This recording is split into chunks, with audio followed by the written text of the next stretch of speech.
Hi, John Harbaugh here with the Harbaugh Coaching Academy. The importance of coaches in the lives of young athletes can never be underestimated, especially today. I hope you enjoy the valuable, practical insights in this interview with our expert coach. And be sure to subscribe wherever you get your podcasts. Kevin, thanks for coming, man. It's great to have you here. Great to be with you, Harbs. Love it. We've had a lot of battles, man. We have. Those are battles. AFC North football, man. AFC North football, the Cleveland Browns, the Baltimore Ravens. It's usually cold, blustery. Yeah. Comes down to a field goal. Always. You name the weather, you're going to get it. When we face off, you're going to get physical football, and it's down to the wire. It just always is. You've done a great job there. You know, you've been kind of part of an athletic family your whole life. I know you played, obviously. Your dad was an NBA general manager. You became a football coach. You know, what's that been like growing up in that kind of family? Yeah, you're right. You know, having a dad in the sports business, he knows what it's like to win and what it's like to lose, so we can commiserate with each other after a loss. But I got to see him chase his dream. I got to see him. He started in the mortgage business and was coaching high school basketball, and then just started to chase a dream and ends up as a general manager in the NBA.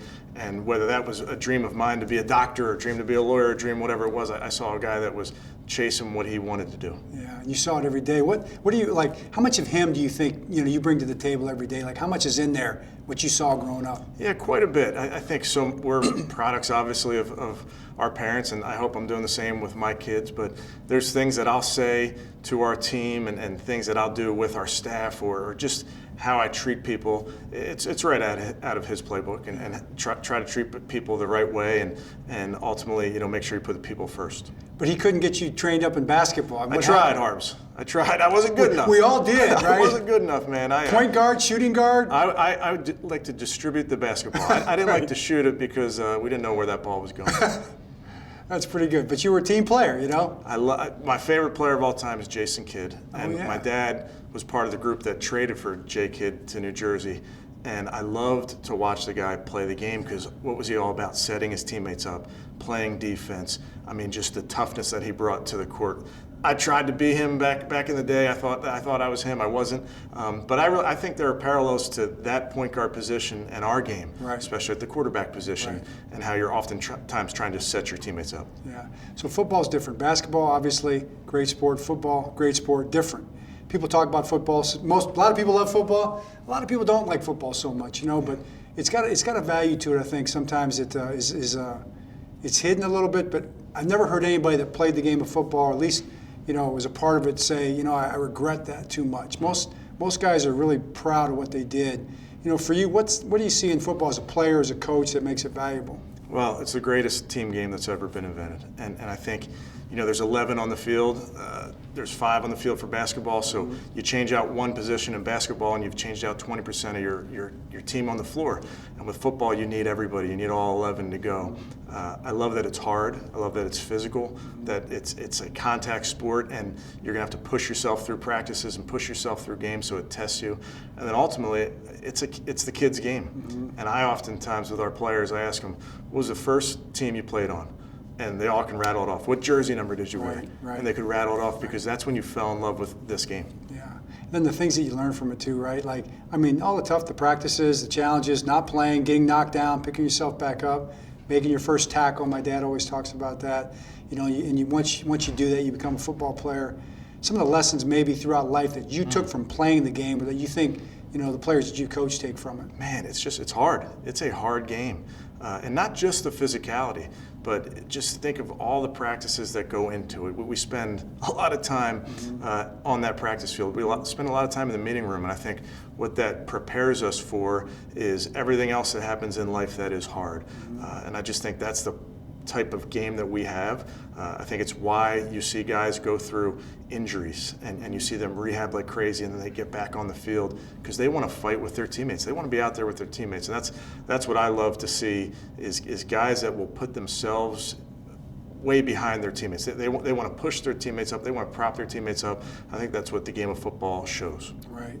And you became a coach, right? Yeah. What is it about coaching? What's your joy in coaching? What do you love about coaching that makes you work so hard to get to the point you have? Getting people better. And so much of what we do is teaching, and there's an element that we all love of getting on the board or getting on the grass and teaching someone something new. But when you see that student of yours go out there and perform, and you take pride in that, you had a little bit of that, and I can think of guys over the years that all the credit goes to them in how they perform, but man, it's fun to know that I took this guy who was here, we worked at it, we grinded in that meeting room, and then to see them have success is very rewarding for me. And why'd you decide to do it when you started out?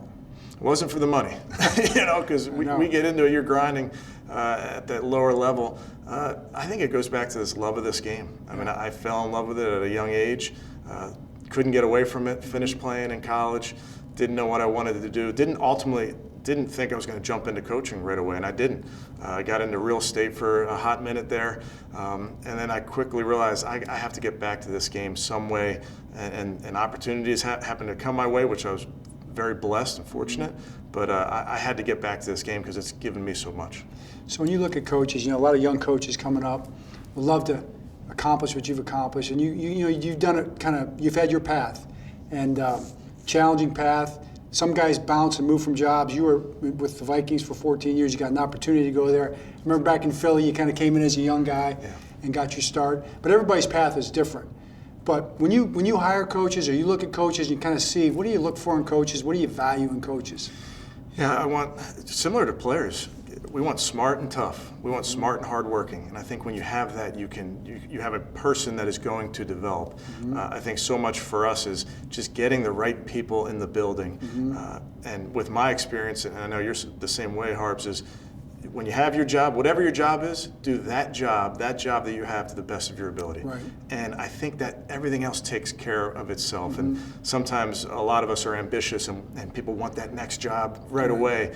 Just do the job you have. Do it the best you can. So you watch those guys, and there's nothing wrong with ambition, right? There's nothing wrong with, I would say, aspiration. Sometimes there's a difference between aspiration and ambition. Right. I don't know if it's subtle or if it makes a difference, but you kind of know it when you see it. So, whether it's a professional coach at this level, a college coach, a high school coach, junior high coach, or a pee wee coach, what do you think separates the really good coaches from the guys that you'd like to see do a little better? The ones that care. Think about that coach that you had from any level, grade school, high school. Think about the one that put his arm around you at the end of a hard practice or at the end of a tough game, or congratulated you after a great game. I think the coaches that make personal connections that are real are the ones that we remember. So then you're kind of coaching your coaches too, right? And you're trying to develop those guys too. How do you go about that? You're talking about guys at the highest level, a lot of pressure, everybody's under scrutiny, and they're doing a lot of great things, and I'm sure you encourage them. But there's also times where there's things that they need to improve upon. How do you approach those guys? Constructive criticism, and it's so important. I think it's very easy to criticize, and you and I know that comes with the territory, but what can you do with that? What is actionable about that criticism? And I tell our coaches all the time, I'm going to give you some pointers, I'm going to point some things out, I'm going to ask you to do certain things. You may not like it in the moment, but I'm doing it for a reason, and it's ultimately to make our coaches better, to make our players better, and to make us better. But the art of receiving criticism, there's something to it. And I think when you can put egos aside, it makes it easier. Yeah, you guys that want to grow and do want to get better usually take it pretty well, right? That's right, and it's about respect. And if we have a relationship and we respect each other, I can give you that hard coaching. I can give you that tough love that maybe you need. One thing I think people have said about you too is you talk about coaches caring about their players. You've always cared about your coaches, right? So if they have a sense that you're coming from that perspective, you want them to be great, they know that you care about them. That's why you're talking to them that way. I think you have to be so intentional about giving your coaches opportunities to develop. And I came up in this profession, and I was so fortunate to stay in one spot for all those years. And I was around different coaches and different philosophies and different ways of doing things.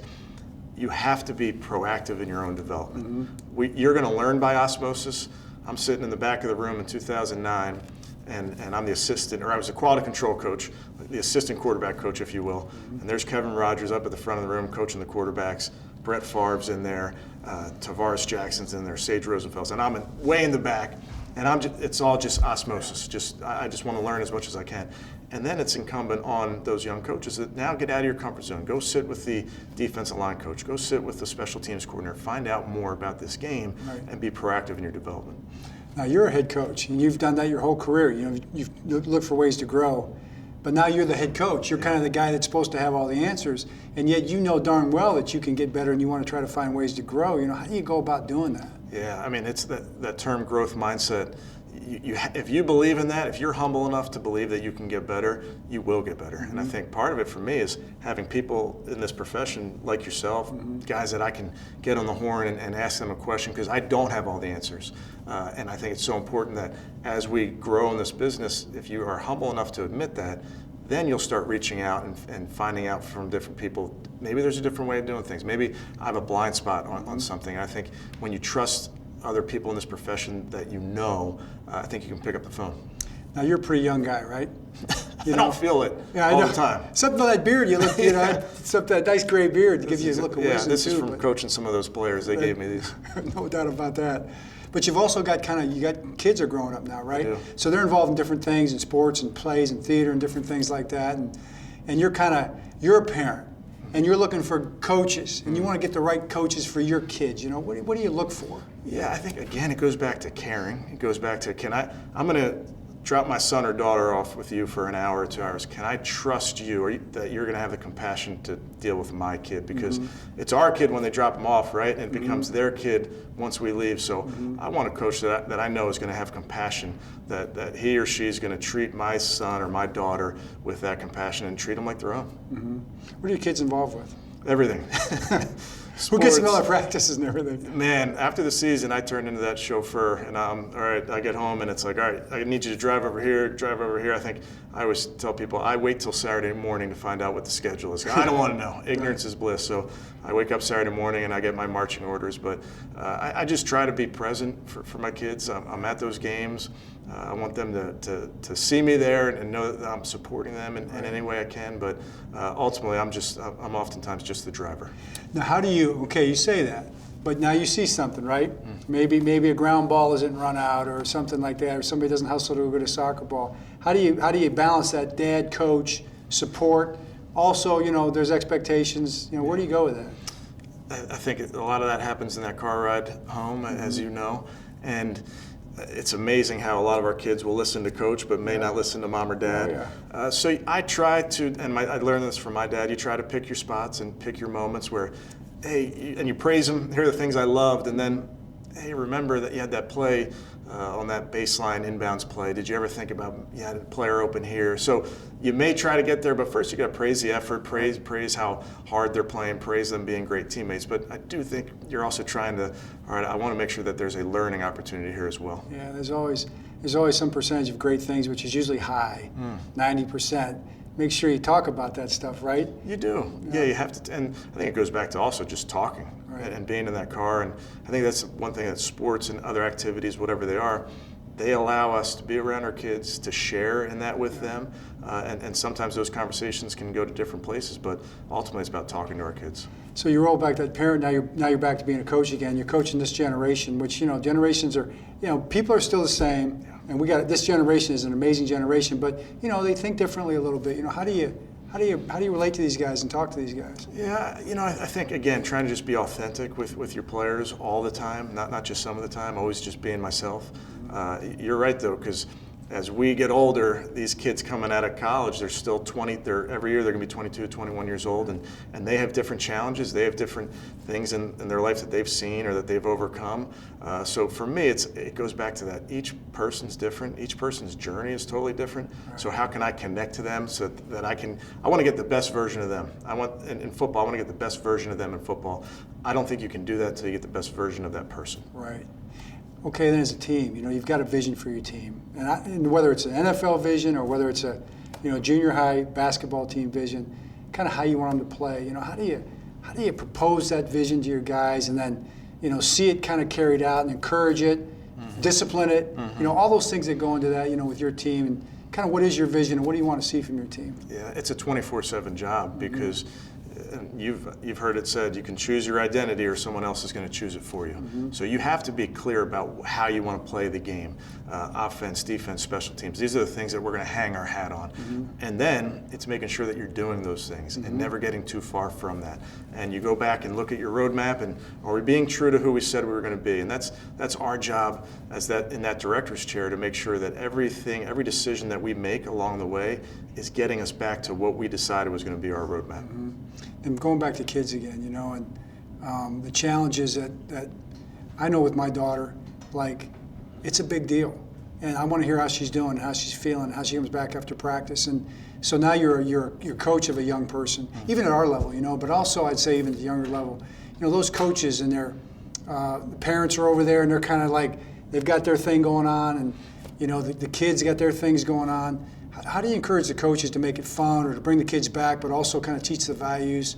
It's tough. I almost think to be a junior high coach is the toughest thing in the world, even harder than our job. Any advice for those guys? I think you hit on something. I think making it fun. I think sports ultimately should be fun. I know the fun is winning and losing. I get that part, or the fun is in the winning.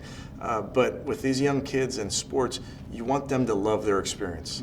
I don't think any of us feel good if a young kid's walking away from their sport and he or she didn't have a fun experience. That's not the part of sports that we're looking for. Athletics are competing, and yes, they're keeping score, but we want them to find the joy in these sports. So sometimes in those practices or in those meetings, any little thing you can do to make it fun.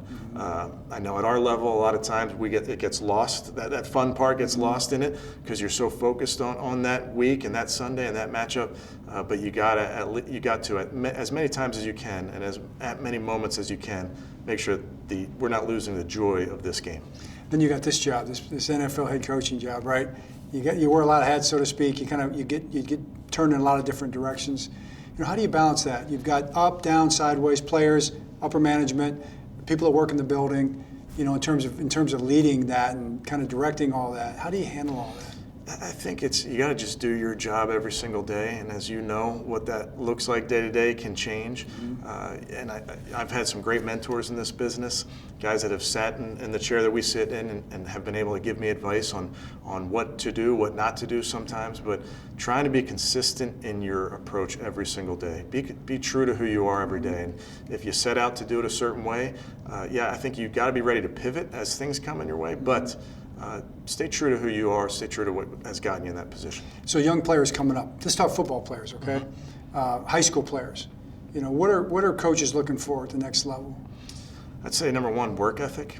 And I think what you see is talent oftentimes will distance themselves from each other. You'll see that, but the guys that will work, the guys that are willing to put in the extra effort in this game, those are the guys that take the next step. I think a lot of times talent will make its way through, maybe through into college, but if you want to take that next level, you and I haven't been around a lot of players that don't work hard because they don't make it. Right. They weed themselves out, but I always use the example of the first guy out on the practice field or the first guy out there in the game is never a bad player. Right. He's always a good player. Right. Why is that? That's a good point. It's a good point. Why is that? Because he works at it, and Right. that's how he's gotten to where he is. That's right. So parents sometimes struggle with football a little bit, especially when to start. The physicality of the game. Is this going to be good for my son or even my daughter? What do you think about that when kids should start playing football? Yeah, when our kids were a little bit younger, I got that question all the time. Here you are, a football coach. Are you going to let your kids play?